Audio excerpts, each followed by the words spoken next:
High, কৃষ্ণাটি tips চ্যানেলের পক্ষ থেকে সকলকে স্বাগতম। আশা করি তোমরা সকলেই ভালো আছো। তো আমি আজকে শেখাবো এমএস এক্সেলে সাম প্রোডাক্ট ফর্মুলার ব্যবহার। তো এমএস এক্সেলে এখানে কিন্তু একটি ডেটাবেস তৈরি করা আছে। যেমন এখানে কিছু আইটেমের নাম টাইপ করা আছে এবং এখানে কিছু কোয়ান্টিটি টাইপ করা আছে, আর আইটেমের এখানে কিন্তু রেট টাইপ করা আছে। তো আমাদেরকে এই টোটাল প্রাইস বের করতে হবে। তো যেটা আমরা সাধারণত বের করে থাকি, যেমন এখানে ক্লিক করে এবার আমরা কিবোর্ড থেকে ইকুয়াল টাইপ করে কোয়ান্টিটি সেলে ক্লিক করব এবং ইনটু টাইপ করে ইউনিট প্রাইসের সেলে ক্লিক করব। এবার এন্টার কি প্রেস করলে কিন্তু এখানে টোটাল প্রাইস বের হবে।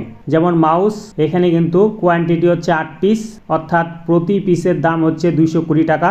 আর এখানে কিন্তু আমরা কোয়ান্টিটির সঙ্গে ইউনিট প্রাইস গুণ করে বের করলাম। এবার এই সেলটিকে সিলেক্ট করে ফিল হ্যান্ডেলে ধরে যদি নিচের দিকে ড্র্যাগ করি, তাহলে এখানে কিন্তু সমস্ত আইটেমেরই কিন্তু টোটাল প্রাইস এখানে বের হবে। তো এবার এই সমস্ত আইটেমের যে টোটাল প্রাইস, এগুলোকে আমরা গ্র্যান্ড টোটাল এখানে বের করব।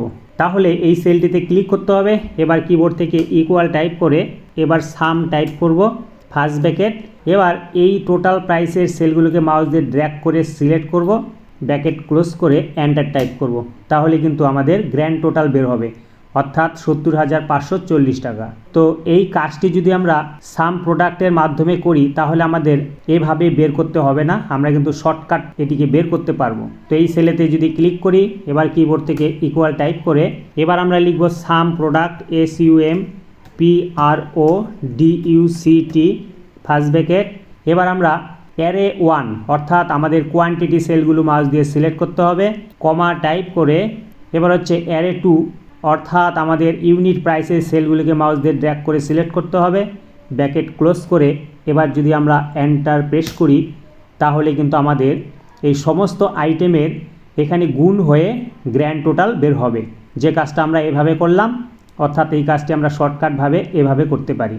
তো এখানেও কিন্তু সেম অ্যামাউন্ট এখানে দেখাচ্ছে 70,540, এখানেও কিন্তু 70,540 টাকাই দেখাচ্ছে।